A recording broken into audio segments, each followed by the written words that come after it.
Welcome to the Block Talk Africa show powered by Binance.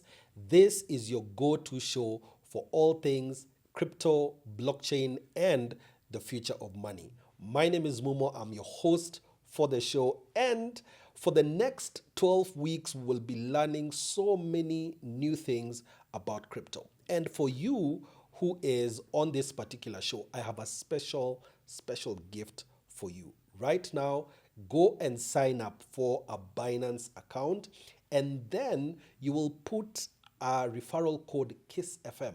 And for the very first 100 people who do this week, you'll have an extra 100 shillings onto your wallet. And as we are starting this particular episode, we have a very special guest who's coming onto the show to tell us what crypto is and to help us understand these concepts and these things that we keep on hearing in the crypto space. So karibu, Roslyn. Thank you for having me. It's a delight and an honor. My name is Roslyn Wanjero, and I am an economist in the field. What I do in the Bitcoin or crypto space at large, I've focused on research and education with a view to increase the awareness and advocacy angle in Kenya so that we have people understanding what they're doing, the opportunities in this tech, and how the regulator can definitely be, on the side of the people as far as this opportunity is concerned. Our crypto tip of the week is always check whether a website is authentic before you invest. It is important to do this because there are so many fake websites that have been set up by scammers, and their main intention is to get your money. So make sure that you are trading on the correct platform before you put in any money. I know you're very modest about the impacts that you're having in this space, but we're really glad to have you around. And for the people who are listening and watching this show, many of them have never heard about cryptocurrency or even confused about what cryptocurrency is. And so this particular episode is basically to go down to the very basics of what cryptocurrency is. Yes. So this is the first time I am meeting this term and I'm getting started. So help me understand, what does cryptocurrency mean? Yep. All right, thanks for that. So when we are building something, we normally have the different parts. Or for those who like baking, you'll have your flour and your ingredients before you bake a cake or create something in the kitchen, right? Yep. So when we take the word crypto and currency, we can take it apart. We're already conversant with currencies. It's a means of exchange that you're taking value from one person to another. Yep. The crypto term shouldn't be intimidating because I know that's where a lot of the confusion comes in. But what does it mean? It's that you are you're taking something and you're putting a bit of a veil onto it. So it's cryptic. So think of your friend, let's say in high school. You want to write them a note. You don't want the teacher to. So you have your secret code. You pass them a message, and even if the teacher were to read it, they won't understand. So cryptocurrency is basically one that has a cryptic or a secret message that is not open to the rest of a certain audience, but between you and the other person who are transacting, you understand. So to complete that journey, it's that I want to send someone else money, and I don't want it to be like too transparent to everybody else. And why would we need that sense of safety? It's that I don't want to announce, for example, that I'm sending my mother 8,000. So I need some privacy, and that's just it. So when you have that element of privacy in this currency, there you go. It's a digital currency. Safely. Yes. So tell us a little about, because you've mentioned that someone can be able to send money. How now can we be able to differentiate between what is crypto and traditional money? What are the features of crypto? Okay. Yeah. So we start with what we know, traditional money. Yeah. So when you're creating or signing up for a bank account, you need to provide some information about yourself. Yeah. So this information could go from your name, your residence, your identification, probably your tax PIN, and more details to give the bank context that number one, you have the funds, and number two, you intend to use them for the right and legal purposes. Yeah. Otherwise, if the bank deems or determines that, wait, you probably not have these funds, or we cannot ascertain that you want to use them for the right purpose, they can deny you service through their channels, right?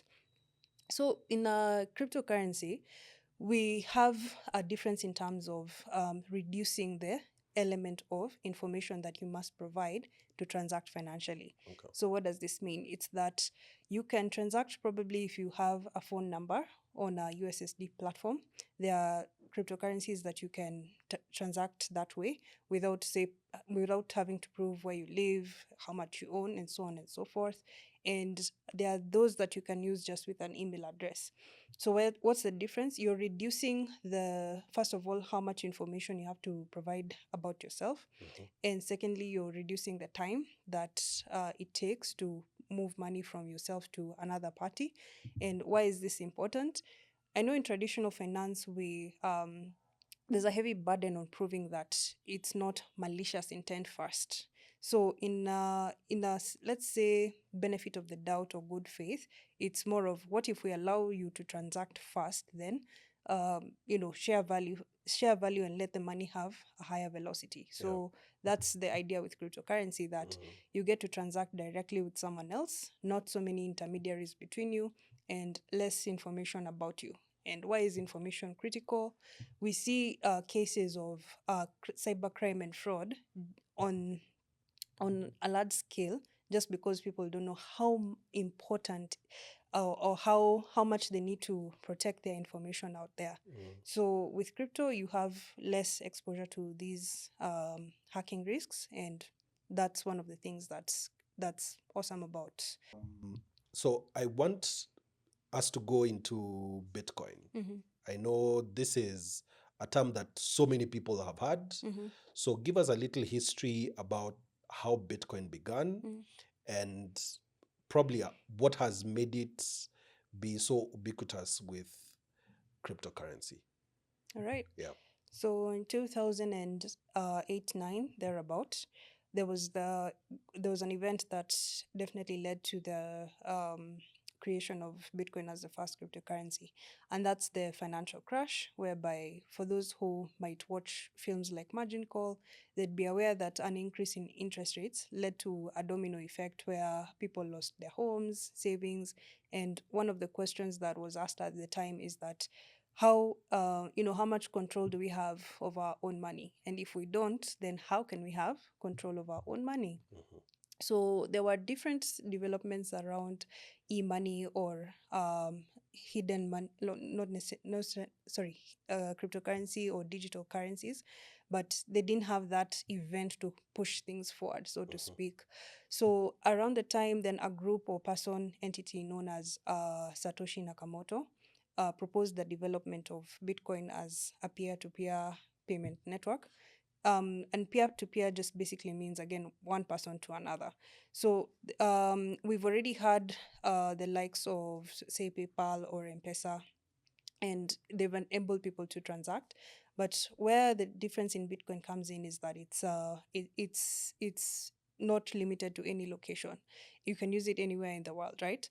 So with Bitcoin coming into creation around 2009, it was initially used in a very small community of developers and techies at the time, and its knowledge would not come into the wider public until 2010, 2011, when somebody requested to have a payment of pizza, and just said, okay, I want 2 pizzas, can someone take 10,000 Bitcoin? That was the first commercial transaction. So before this one, no one had cross that bridge of making it like a global marketplace. But after this, people realized, so I can exchange Bitcoin for something else. Okay, good. So in that aspect of exchange and Bitcoin being used as money, it fits into what people have already been doing in terms of transactions. People use gaming tokens. You will buy, for example, skins and abilities, powers, lives in a game world because you want to use that, or you will cash out because you've probably attained a certain status or rank in the gaming world. In terms of barter trade, it was exchanging one good for another. So the concept of exchange is not new. What's new with Bitcoin is that you don't need to go through traditional banking channels to exchange value. Okay. Yes. So one thing that I've picked there is around the fact that there is no middleman Yeah. in that case. So if there's no one who's in the middle of our transaction, how do we make sure that the transaction is successful or it is secure? Right. So let me take you back to the time where we had letter writing as a form of communication. Yeah. I know it feels quite ancient now that we have instant messaging, but the point is to send someone a message, you needed to have their address. Yeah. And your trust was that as long as this address exists, the person will check it and they will get the message that you intend to send to them. Yeah. If it was not a specific address, it was a person who was trusted to deliver the message around that area so that they could get it. Yeah. So with Bitcoin, you have an address. It's a digital address. Yeah. You make sure that if I have this address and you have your address, we need to have our addresses matching so that the transaction can be successful. Yeah. Yes. Okay. And there's a concept in the crypto space that is around decentralization. Can you briefly explain to us what that actually means? All right. Yeah. So let's go to a classroom setup, hypothetically speaking. Teacher walks in and decides, hey, I'm going to give you a random assessment test. Everybody scurries around and they're wondering, okay, what do I remember? What can I know? I didn't read, I didn't finish the assignment. There's that sense of nervousness in the class. Yeah. So if the teacher decides everyone is feeling a different problem or everyone is working on the same problem, you'll have different results, right? The smartest will probably finish faster than the rest. And this is a concept of one teacher giving one assignment to one class. Yeah. If the teacher decides, wait a minute, instead you'll solve this problem in group work, then you'll have the best groups probably finishing faster than the others. So think of centralization as this single teacher giving this one classroom an assignment to finish. Think of decentralization as different teachers bringing the same assignment at the same time to groups so that they assess, are they solving this problem in the right way? Because in the Bitcoin network, when transactions are being confirmed, then they are sent to different entities to confirm at that time that this transaction is valid and it's being carried out at, from this sender to that receiver, or this amount at this time. Yeah. Yes. Our crypto feature of the week is the Binance platform.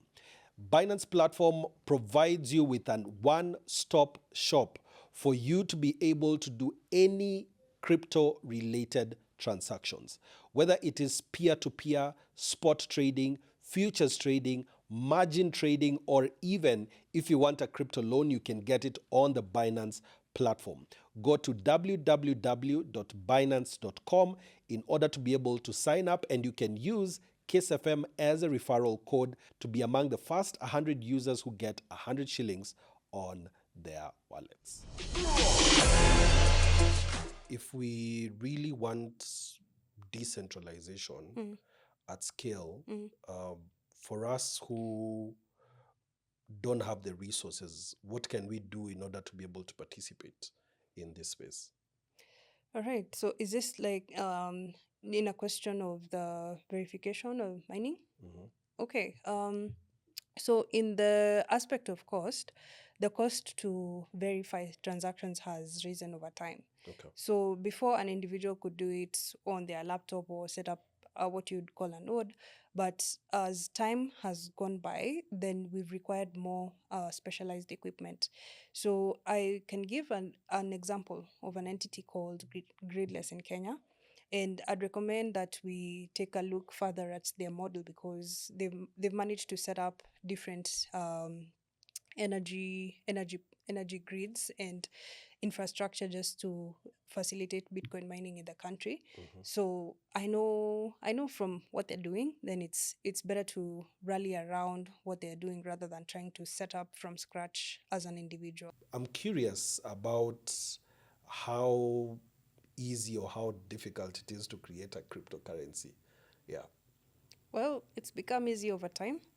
We've ended up with a couple of millions of them. Yeah. Yes, because it's actually become, it shifted initially from you having to get a programmer or be a programmer and work on the actual code, get some skill, for example, in C++, because Bitcoin is built in that programming language, Yeah. to now having a sort of plug and play model, whereby if you have your idea, you have some liquidity or cash, you can actually set it up in less than a day. Okay. And I think this is really important for those who are listening. The truth of the matter is there are so many people who are creating cryptos for their own financial gain. Yes. And basically, in the space we call them pump and dump, where someone comes in, they've created this crypto, they hype it on social media with their friends, they own a huge amount of that particular crypto.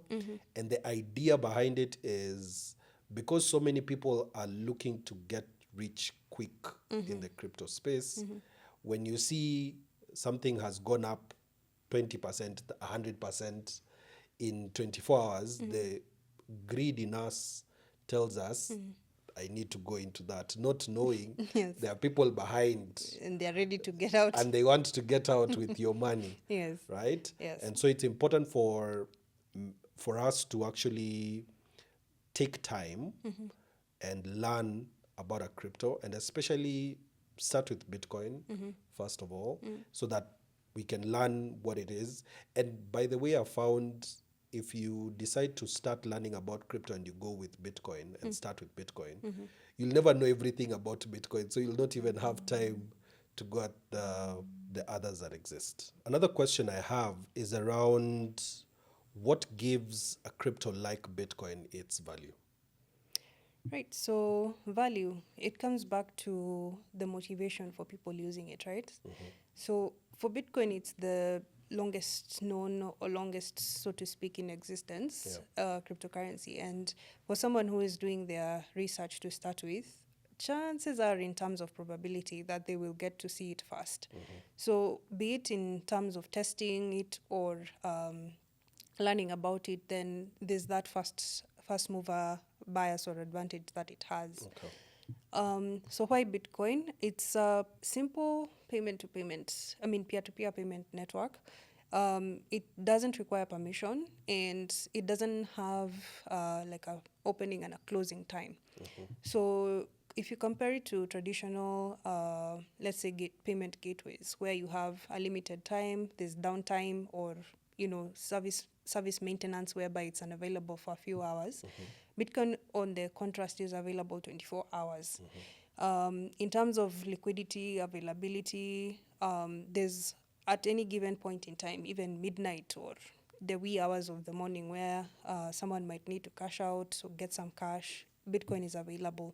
So in that sense, it offers an alternative to traditional financial means, whereby, maybe if your favorite bank is closed at a certain hour when you need it, you don't have to cry that you are completely stuck. So for someone who's wondering why this and not what I'm used to, just think about that time when you need a financial tool to your advantage, and at the end of the day, it's that you shouldn't be stuck. If Bitcoin doesn't suit your financial needs at this point in time, it's perfectly fine. What I'd say is try to find out more about it in a way that it can suit your needs, rather than you just getting to know it without a purpose. Yeah. Yes. So I'm a newcomer completely in the crypto space. What advice would you have for people who are extremely new but they are really curious about getting into crypto?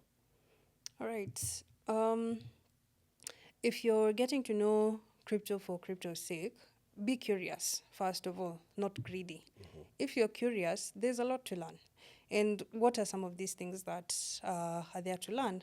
One is that when we think about different avenues of return or investment, then these returns tend to be limited by either inflation, currencies depreciating, and taxation. So when these three things like inflation, currency depreciation, taxation, and poor governance are there, your returns are like ducks sitting in the water. Yeah. And you need a financial advantage. So where is your financial advantage coming from? Is it in traditional investment options? That's open to critique and research. As far as crypto comes along, it's that we're in the early growth stages. And early growth stage offers a big advantage. If you think about Google, Tesla, giant internet companies when they were starting, most people didn't believe in them. In fact, they would be wondering, why would I want to search something? And that brings me value. But if we think about 10, 20 years down the line, we've made, we don't say I'll search for this information, we say I'll Google it. Yes. The product has become a verb. So in that sense, we are in the state. If somebody was keen enough to invest in Google, even if they said, let me maybe check this in a few years, they're probably smiling about their patience, even though Yes. it was a consequence of time, Yeah. right? For someone who invested in Apple before it became an obsession, if I may call it that, because I don't know any Apple or any Apple user who does not obsess over what they have. Yes. So when we think about crypto, it's in the growth stage, and this is why we see the volatility, the opportunities, the highs and the lows. So when you're investing in it at this stage from a knowledge point of view, that's where the value comes in. Yeah. That you get to see it before most people understand it. And however much time you need to understand, do take that time so that you will identify which crypto works for your specific needs. If you need a crypto for example, cross-border payments, you need a crypto for that will store your value over a period of time. Bitcoin, for example, has been able to do that. As an instance, between 2020 and 2025, in a 5-year window, it's gone up at least 8 times, right?